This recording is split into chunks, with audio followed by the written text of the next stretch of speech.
সিনেমার শুটিং করতে একদল অ্যাক্টর এবং প্রোডাকশন স্টাফ গ্রামের একটি পরিত্যক্ত স্কুল বিল্ডিংয়ে এসে পৌঁছায়। তারা শুটিংয়ের প্রথম দিন থেকেই এক রহস্যময় শক্তিতে আচ্ছন্ন হয়ে পড়ে। পরিস্থিতি ভয়াবহ মোড় নেয় যখন তারা এমন এক সত্তার মুখোমুখি হয় যাকে জাগ্রত করা তাদের একদমই উচিত ছিল না। বলছিলাম 2024 সালে মুক্তিপ্রাপ্ত Korean mystery horror movie the সিনের কথা। ইন্সপেক্টর তার টিম নিয়ে কোনো একটা জায়গায় যাচ্ছিল। অন্যদিকে একজন মাস্ক পরিহিত লোক একটি গাড়িকে লক্ষ্য করে একজন ডান্সার। কিছুদিন আগে সে একটি মুভির অডিশন দিতে গেলে সেখানে ডিরেক্টর তাকে মেন লিডের জন্য সিলেক্ট করেন, কারণ সে ডান্সের ওপর মুভিটি তৈরি করতে চেয়েছিল। আর সিয়াং এই রোলের জন্য একদমই পারফেক্ট ছিল। সিয়াং শুটিংয়ে পার্টিসিপেট করতে একটি বাসে করে শুটিং স্পটে যাচ্ছিল। পথেই সে একটি কার অ্যাক্সিডেন্ট দেখতে পায়। তখন তার একটা অ্যাক্সিডেন্টের স্মৃতি মনে পড়ে যায়।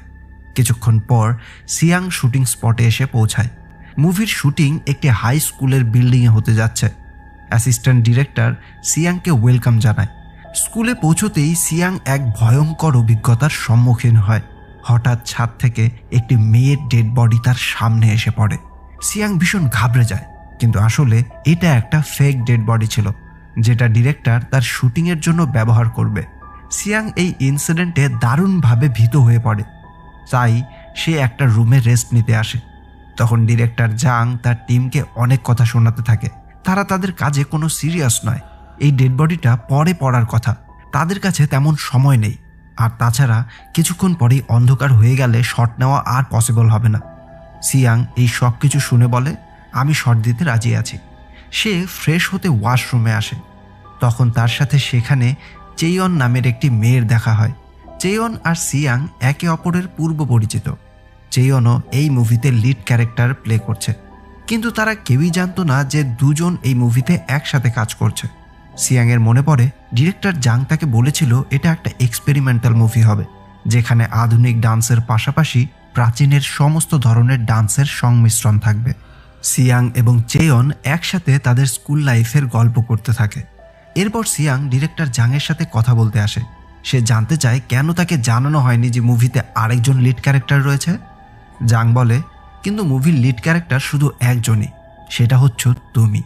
সিয়াং তখন তার রিহার্সালের একটি ডান্স ভিডিও দেখতে শুরু করে। সেই সময় সে যখন রিহার্সাল করছিল তখন তার নাক দিয়ে রক্ত ঝরছিল। আর এরপর আয়নার সামনে সে নিজের পরিবর্তে এক ভয়ঙ্কর ফেস দেখতে পায়। তবে এসব কথা ভুলে গিয়ে সিয়াং শুটিংয়ের জন্য রেডি হয়। সে সেম ডান্সটাই করে, তবে এইবার তার কোনো অসুবিধা হয়নি। সে যে ডান্সটা করছে সেটা দেখেই বোঝা যাচ্ছে এটা কোনো একটা ডেমনিক ডান্স, যেটা ডিরেক্টর তাকে দিয়ে করাচ্ছে। এরপর লাইট চলে গেলে গ্রাউন্ড ফ্লোরে একটি female team member main switch check করতে আসে। এইভাবে মেন সুইচ খুঁজতে খুঁজতেই সে এসে পৌঁছায় একটা রুমের ভেতর। সেখানে দেয়ালে সে রক্ত দিয়ে বানানো এক অদ্ভুত চিহ্ন দেখতে পায়, আর এর পাশেই দেখতে পায় কিছু কালো জাদুর মন্ত্র। তার কাছে এই সব কিছুই অস্বাভাবিক লাগে। শুটিং শেষে চেয়ন সিয়াংয়ের সাথে কথা বলতে আসলে সে সিয়াংকে পেইন কিলার খেতে দেখে। সিয়াং মেডিসিনের দিকে তাকিয়ে অতীতের কথা মনে করে। তার সাইকিয়াট্রিস্ট তাকে পেইন কিলার নিতে সাজেস্ট করেছিল। সিয়াংয়ের পাস্ট লাইফে কিছু ইনসিডেন্ট হয়েছিল, যার জন্য তাকে সাইকিয়াট্রিস্টের কাছে যেতে হচ্ছে।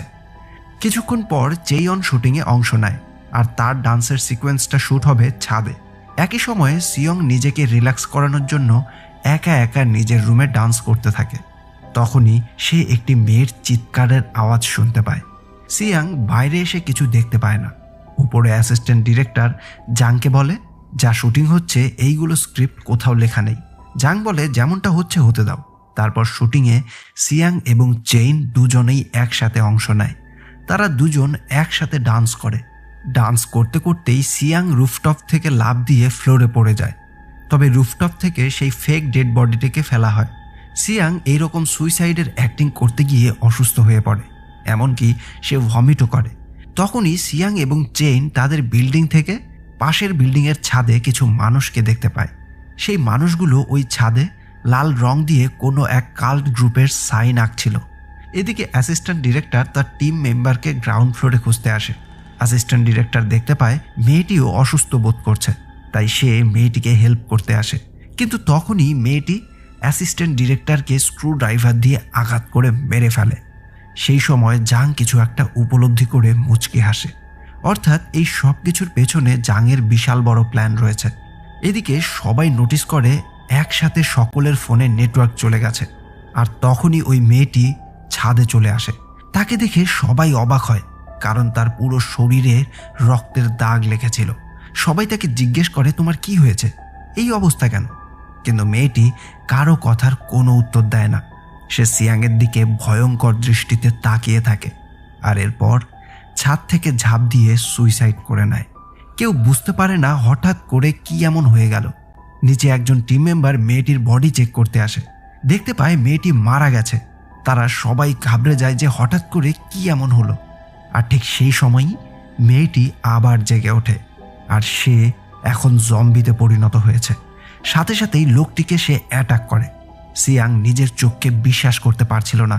তারা দেখতে পায় ওই মেয়েটি ওপরেই আসছে। জাং সেখান থেকে পালাতে শুরু করে। সবাই জাংয়ের পিছু নেয়। সিয়াং এবং চেইন একসাথে নিচে নেমে আসে। তারা সকলেই একসাথে সিঁড়ি বেয়ে নিচে নামছিল। জাং তখন ক্যামেরা বের করে সকলের ফেসের এক্সপ্রেশনের ভিডিও ধারণ করতে শুরু করে। এতে সিয়াং বিরক্ত হয়ে পড়ে। আর তখনই চেইন সেখানে একটি সিসি ক্যামেরা দেখতে পায়। তার মানে তাদের কেউ ফলো করছে। সেই জম্বি মেয়েটি ছাদে এসে দরজায় ধাক্কা দিতে থাকে। কয়েকজন মিলে সেই দরজাটা আটকিয়ে রাখার চেষ্টা করে। এদিকে সিয়াংও বাকি জনের সাথে গ্রাউন্ড ফ্লোরে আসে। ইতিমধ্যেই অ্যাসিস্ট্যান্ট ডিরেক্টরও জম্বিতে পরিণত হয়। অ্যাসিস্ট্যান্ট ডিরেক্টর তাদের দেখতে পেয়ে তাদের ওপরই অ্যাটাক করতে আসে। সবাই মিলে দরজা লক করে রুমের ভেতর দাঁড়িয়ে থাকে। কিছুক্ষণ পর তারা বের হওয়ার মতো আর কোনো রাস্তা পাচ্ছিল না, তাই তারা এক্সিট ডোর দিয়ে পালানোর কথা ভাবে। কিন্তু সেখানে এসে দেখতে পায় রাস্তা প্রায় ব্লক। তবুও তারা ডিসাইড করে এই রাস্তা দিয়েই পালাবে। 4 জন বের হতে পারলেও 2 জনকে অ্যাসিস্ট্যান্ট ডিরেক্টর অ্যাটাক করে তাদেরকেও জম্বিতে পরিণত করে দেয়। মেন গেটে এসে তারা দেখতে পায় গেটে কিছু পাখিকে মেরে বেঁধে রাখা হয়েছে। অর্থাৎ কেউ এই পাখিগুলোকে উৎসর্গ করে কোনো একটি রিচুয়াল করেছে। তাদের মধ্যে একজন গেটের লক ভাঙতে আসে। তখনই একজন জম্বি তাকে অ্যাটাক করে। তবে জম্বিগুলো শিকল দিয়ে বাঁধা ছিল। জম্বিগুলোকে ইচ্ছে করেই গেটের কাছে রাখা হয়েছে যেন কেউ পালাতে না পারে। সিয়াং জম্বিগুলোর দিকে তাকিয়ে থাকে। তাদের একজনকে জম্বি অ্যাটাক করেছে দেখে তাদের মধ্যেই আরেকজন লোক সেই লোকটিকে জম্বিতে পরিণত হওয়ার আগেই মেরে ফেলে। চেয়ন এতে কষ্ট পায়, তবে লোকটি বলে এছাড়া তার কাছে কোনো উপায় ছিল না, না হয় সেও জম্বি হয়ে যেত। তখনই সিয়াংয়ের নাক দিয়ে আবার রক্ত পড়তে শুরু করে। সিয়াং সেটা নোটিস করে মুছে ফেলে। এরপর সিয়াং, চেয়ন এবং ওই লোকটি একটি গাড়িতে উঠতে যায়। তখনই চেয়ন দৌড়তে গিয়ে রাস্তায় হোঁচট খেয়ে পড়ে যায়। সিয়াং এবং ওই লোকটি গাড়িতে উঠে দেখতে পায় চেয়ন এখনো পেছনে রয়েছে। সিয়াং চেনের কথা বললে লোকটি জানায় এই পরিস্থিতিতে কে কার জন্য অপেক্ষা করবে। এই বলেই সে চেয়নকে না নিয়েই গাড়ি চালিয়ে দেয়। তখনই কিছু জম্বি তাদের অ্যাটাক করতে আসে, কিন্তু তারা খুব স্পিডে গাড়ি চালিয়ে সেখান থেকে বের হয়ে পড়ে। কিন্তু সামনে যেতেই একটি লোক তাদের গাড়িকে টার্গেট করে শ্যুট করে। এই বুলেট থেকে বাঁচতে গিয়েই গাড়িটি একটি গাছের সাথে অ্যাক্সিডেন্ট হয়। ওই লোকটি এতেই আহত হয়ে গেলেও সিয়াং সুস্থ থাকে। সে গাড়ি থেকে বের হয় নিজেকে বাঁচানোর জন্য। ওই লোকটি তার কাছে সাহায্য চায়, তবে সিয়াংও এখন একই কথা বলে। এই সময় কে কাকে সাহায্য করবে এই বলেই সে চলে যায়। মুহূর্তেই জম্বিগুলো এসে ওই লোকটিকে মেরে ফেলে। এই সব কিছুই সিসি ক্যামেরাতে কেউ নোটিস করছিল। সিয়াং লুকিয়ে পড়লেও জম্বি তার আওয়াজ শুনতে শুনতে এগিয়ে আসে। এরপর সিয়াং একটি রুমের ভেতর গিয়ে লুকিয়ে পড়ে। তখনই কেউ একজন একটি স্পিকারে কিছু মন্ত্র চালু করে। সেই মন্ত্রধ্বনি শুনতে পেয়েই সবগুলো জম্বি দৌড়ে এক জায়গায় পালাতে শুরু করে। তার মানে কেউ একজন জম্বিগুলোকে কন্ট্রোল করছিল। জম্বিগুলো চলে যেতেই সেই রুমে এসে পৌঁছায় জাং। ডিরেক্টর জাং এখনও জীবিত আছে। সিয়াংয়ের জাংয়ের ওপর সন্দেহ হয়। সে জানতে চায় এই সব কিছুর পেছনে কার হাত রয়েছে, কেন জাং সবাইকে শুটিংয়ের নাম করে এখানে নিয়ে এসেছে। জাং তখন বলে, আমি নিজেও জানতাম না এত কিছু ঘটবে। কিছুদিন পূর্বে একজন মহিলা আমাকে একটি স্ক্রিপ্ট দিয়ে অনেকগুলো টাকা অফার করে। তিনি আমাকে বলেছিলেন আমি যেন তোমাকে কাস্ট করি। তিনি আমাকে একটি ভিডিও দেখিয়েছিলেন। সেখানে কিছু তান্ত্রিক মন্ত্র পড়ে একজন মৃত লোককে জীবিত করে ফেলেছিল, যেমনটা আমরা মুভিতে করতে চেয়েছিলাম। ডান্স করে যেমন রিচুয়াল করছিলাম ঠিক সেরকমই।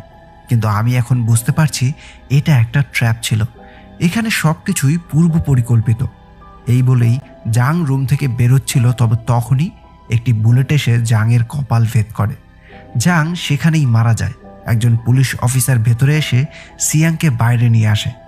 বাইরে আসতেই একজন ইন্সপেক্টর সিয়াংকে জিজ্ঞেস করে, তুমি কি চেয়ারম্যান উনের মেয়ে? মুভির একদম শুরুতেই এই ইনভেস্টিগেটিভ টিমকে দেখানো হয় যারা বন্দুকের আওয়াজ শুনেই এখানে এসেছে। সিয়াং কিছুই বুঝতে পারে না। সে বলে, আপনি যার কথা বলছেন আমি তাকে চিনি না, প্লিজ আমাকে এখান থেকে নিয়ে চলুন, এই জায়গাটি সেফ না। ইন্সপেক্টর বুঝতে পারে সে হয়তো আসলেই চেয়ারম্যান উনকে চেনে না। ইন্সপেক্টর জানতে চায় কেন সে এই স্থানে এসেছে। সিয়াং বারবার বলতে থাকে, প্লিজ আমাকে এখান থেকে নিয়ে চলুন।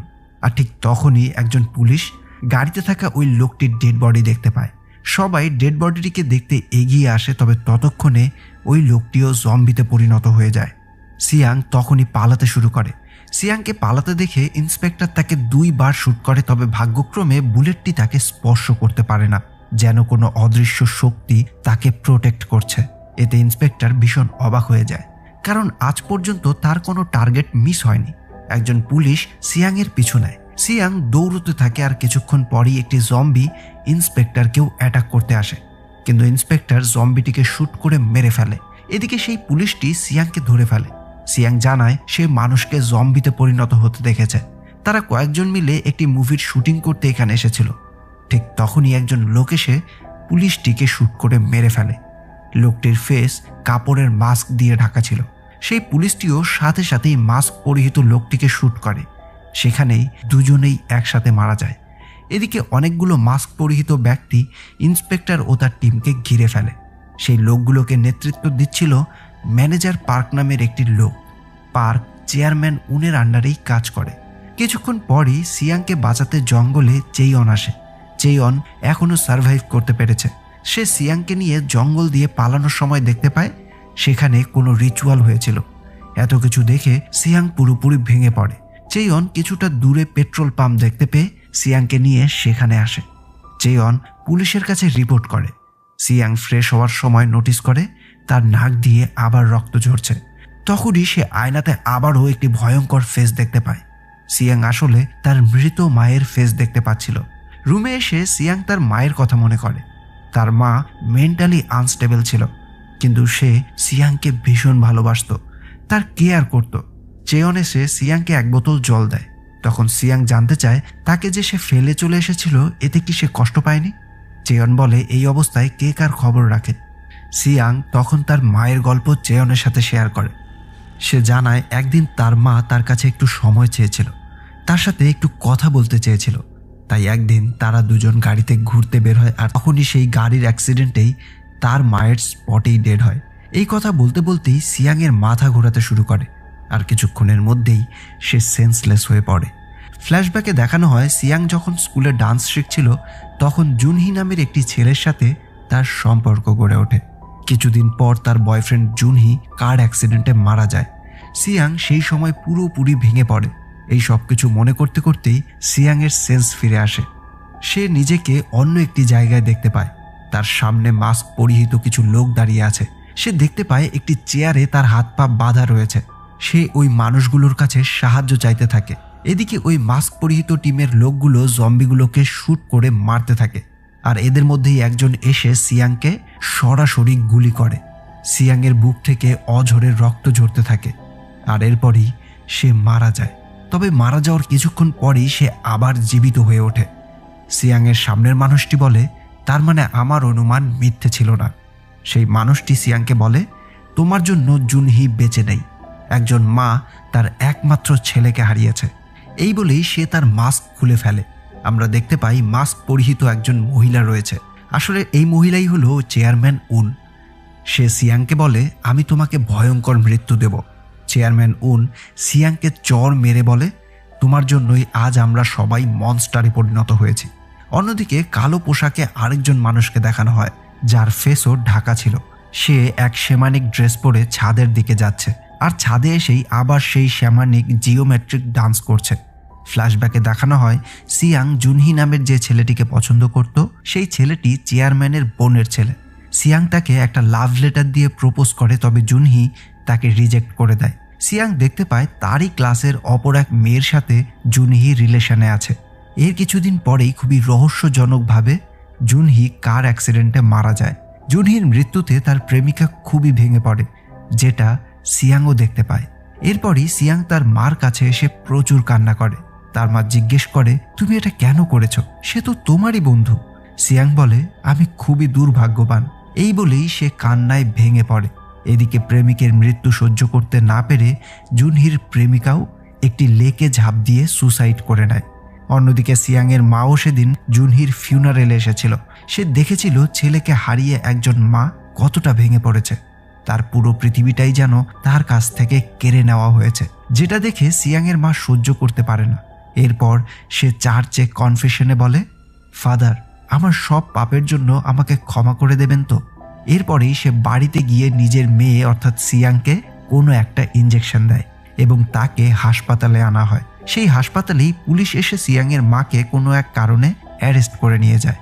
আর এরপর থেকেই সিয়াংয়ের মা অ্যাবনর্মাল হয়ে পড়েন। তিনি সবসময় সিয়াংকে বলতে শুরু করেন, মানুষ আসবে তোমাকে মারতে। এরপর চেয়ারম্যান উন সিয়াংকে তার গল্প শোনায়। চেয়ারম্যান জুনহির মৃত্যুর ইনভেস্টিগেশন করলে ডিরেক্টর পার্ক জানায়, ড্রাইভার বলেছে সেদিন তিনি কোনো ড্রিঙ্ক করেননি, তার 20 বছরের ড্রাইভিং এক্সপিরিয়েন্স রয়েছে। হঠাৎই নাকি তার সামনে জুনহি চলে এসেছিল, তারপরেই অ্যাক্সিডেন্ট হয়। চেয়ারম্যান উন তবুও পার্ককে সেই ড্রাইভারকে তার কাছে নিয়ে আসতে বলে। তখনই চেয়ারম্যান উনের বোন অর্থাৎ জুনহির মা ছেলেকে হারিয়ে ছাদ থেকে ঝাঁপ দিয়ে সুসাইড করে। আমরা দেখতে পাই জঙ্গলে যে লোকটি পুলিশটিকে শ্যুট করেছিল সেই লোকটি ছিল আসলে জুনহির বাবা। জুনহির বাবা একই সাথে একমাত্র ছেলে এবং স্ত্রীকে হারিয়ে কান্নায় ভেঙে পড়েন। তার পুরো পৃথিবীটাই যেন একদিনে ভেঙে চুরমার হয়ে গেল। চেয়ারম্যান উন একেবারে ভেঙে পড়ে। তিনি সেই ড্রাইভারকে নিজ হাতে শ্যুট করে প্রতিশোধ নেন, কারণ তখন তার কোনো একজন মানুষকে দরকার ছিল যার ওপর সে তার সমস্ত রাগ, সমস্ত কষ্ট, বোন এবং তার ছেলের হারানোর প্রতিশোধ নিতে পারে। এরপর অনেক দিন কেটে যায়। প্রতিদিন চেয়ারম্যান উন নিজের জন্য মৃত্যু কামনা করে গেছেন। এভাবেই দীর্ঘ 9 বছর পর তার সামনে এসে হাজির হয় চেয়ন। চেয়ন এসে জানায় জুনহির মৃত্যুর পেছনে যে আসল দায়ী সে এখনো বেঁচে আছে। চেয়ন তখন তাকে সিয়াংয়ের ব্যাপারে জানায়। সে জানায় সিয়াং শুধু জুনহি নয়, তার মতো অনেক বাচ্চার মৃত্যুর জন্য দায়ী। এরপর চেয়নের সাহায্যেই চেয়ারম্যানের লোকেরা সেই সমস্ত স্কুলে যায় যেখানে সিয়াং পড়ত। সমস্ত স্কুলে গিয়েই তারা একটা কমন জিনিস দেখতে পায়, সেই সব স্কুলেই একাধিক ছাত্রের অস্বাভাবিক মৃত্যু হয়েছে। এমনকি সব স্কুলের স্টুডেন্টরা সিয়াংকে নিয়ে অনেক কথাও জানায়। তারা জানায় সিয়াংয়ের চাউনিতে কোনো এক অশুভ শক্তি রয়েছে। তারা সবাই সিয়াংকে শয়তানের মেয়ে অর্থাৎ ডেভিলের মেয়ে বলেও জানত। আর এভাবেই এক একটা স্কুলে অস্বাভাবিক মৃত্যু হতো এবং সিয়াংয়ের মা তাকে নতুন কোনো স্কুলে ভর্তি করিয়ে দিত। এমনই সব জায়গায় খোঁজ নিয়ে চেয়ারম্যান উন নিশ্চিত হয়ে যায় চেয়নের কথা একেবারেই সত্যি। সিয়াং কোনো সাধারণ মেয়ে নয়। চেয়ারম্যান উন সিয়াংকে মেরে প্রতিশোধ নিতে চায়, তবে চেয়ন জানায় তাকে মারা সহজ কাজ নয়। আসলে সিয়াংয়ের মা সেদিন যে ইঞ্জেকশনটা তাকে দিয়েছিল সেটা আসলে ছিল বিষ। তবে এই বিষ ইনজেক্ট করেও সিয়াংয়ের মা তাকে মারতে পারেনি। এমনকি সেই কার অ্যাক্সিডেন্টে সিয়াংয়ের মা মারা গেলেও তার গায়ে একটা চোট পর্যন্ত লাগেনি। চেয়ন জানায় কোনো জীবিত মানুষ বল প্রয়োগ করে অথবা মানুষের তৈরি কোনো অস্ত্র দিয়ে সিয়াংকে মারতে পারবে না। চেয়ারম্যান উন জানতে চায়, তাহলে এই ডেভিলকে কি আমরা মারতেই পারবো না? চেয়ন জানায় তাকে মারার একটাই উপায় আছে, তাকে একমাত্র কোনো মৃত মানুষই মারতে পারবে। তার জন্য তাদের একটা রিচুয়াল করতে হবে। এরপর দেখানো হয় চেয়ন এক মৃত মানুষের সামনে সেই প্রাচীন জিওমেট্রিক ডান্স করে একটা রিচুয়াল করে। আর এই রিচুয়াল সম্পন্ন হতেই ওই মৃত ব্যক্তি আবার জীবিত হয়ে যায়। তবে সে স্বাভাবিক নয়, সে পরিণত হয়েছে এক জম্বিতে, যাদের একটাই ক্ষুধা, যেটা হলো মানুষের রক্ত। এরপর চেয়ন একটা কুড়াল দিয়ে ওই লোকের দেহ থেকে কুপিয়ে কুপিয়ে তার মাথাটা আলাদা করে আবার তাকে মেরে ফেলে এবং জানায় এই মৃত ব্যক্তিদের মারার একটাই উপায়, সেটা হলো তাদের দেহ থেকে মাথা আলাদা করে দেওয়া অথবা তাদের মাথায় গুলি করা। এরপরই চেয়ারম্যান উন তার মেইন প্ল্যান সাকসেসফুল করার জন্য কাজ করে। সে তার সমস্ত পার্সোনাল কাজ ফেলে রেখে নিজের প্ল্যান নিয়ে ব্যস্ত হয়ে পড়ে।